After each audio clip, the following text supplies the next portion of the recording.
എല്ലാവർക്കും നമസ്കാരം. ഇന്നത്തെ ടോപ്പിക് എന്ന് പറയുന്നത് sometimes not having a plan is a good plan.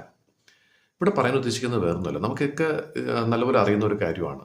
നമുക്ക് ജീവിതത്തിൽ എന്തെങ്കിലുമൊക്കെ നേടിയെടുക്കണം എന്നുണ്ടെങ്കിൽ തീർച്ചയായിട്ടും നമുക്കൊരു ലക്ഷ്യം വേണം. നമുക്ക് നേടിയെടുക്കണം എന്നുള്ളൊരു ഉറച്ചൊരു വിശ്വാസം വേണം.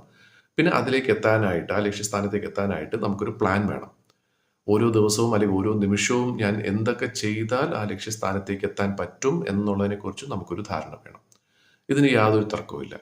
പക്ഷെ ചില സമയത്തെങ്കിലും നമ്മൾ ഉദ്ദേശിക്കുന്ന രീതിയിൽ നമുക്ക് ആ ലക്ഷ്യസ്ഥാനത്തേക്ക് എത്താൻ സാധിച്ചില്ല എങ്കിൽ തീർച്ചയായിട്ടും അവിടെ പറയുന്നത് ഒരല്പ നേരത്തേക്കാണെങ്കിലും നമ്മുടെ പ്ലാൻ ഒന്ന് മാറ്റി നിർത്താനാണ് പറയുന്നത്.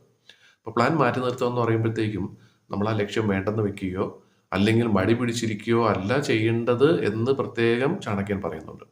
അദ്ദേഹം പറയുന്നത് ഇത്രയേ ഉള്ളൂ, ഒരുപക്ഷെ നമ്മൾ ഉദ്ദേശിക്കുന്ന ആ ഒരു കർമ്മ പദ്ധതി നമ്മുടെ ലക്ഷ്യസ്ഥാനത്തേക്ക് എത്താനായിട്ടുള്ളതായിരിക്കില്ല, അതിന് പറ്റിയതായിരിക്കില്ല.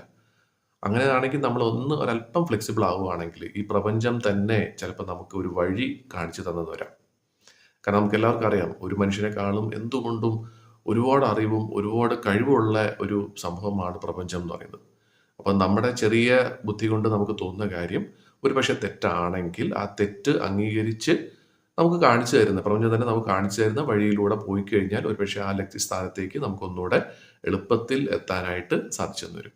അപ്പം പറയുന്നത് ഇത്രയേ ഉള്ളൂ, തീർച്ചയായിട്ടും നമുക്ക് എല്ലാ കാര്യവും ചെയ്യാനായിട്ട് നേടിയെടുക്കാനായിട്ടുള്ള ആഗ്രഹം വേണം, അതിലേക്ക് എത്താനായിട്ടുള്ള ഒരു ലക്ഷ്യം വേണം, ഒരു പ്ലാൻ വേണം.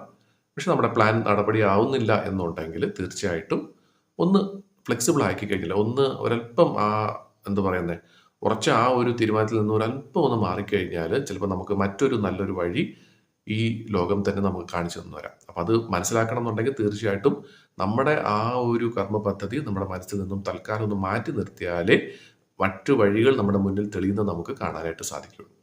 അപ്പോൾ തീർച്ചയായിട്ടും എല്ലാവർക്കും അവരവരുടെ ജീവിതത്തിൽ ലക്ഷ്യം എത്താനായിട്ട് പ്ലാൻ ഉണ്ടാവട്ടെ. പക്ഷെ ആ പ്ലാനുകളിൽ എന്തെങ്കിലും ചെറിയ പ്രശ്നമുണ്ടെങ്കിൽ തീർച്ചയായിട്ടും മറ്റ് പ്ലാനുകൾ വഴി നമുക്ക് ആ ലക്ഷ്യസ്ഥാനത്ത് എത്താൻ സാധിക്കട്ടെ. അതുവഴി നമുക്കും മറ്റുള്ളവർക്കും വേണ്ടി ഒരുപാട് കാര്യങ്ങൾ നമുക്ക് നേടിക്കൊടുക്കാനായിട്ട് സാധിക്കട്ടെ എന്ന് ആശംസിക്കുന്നു.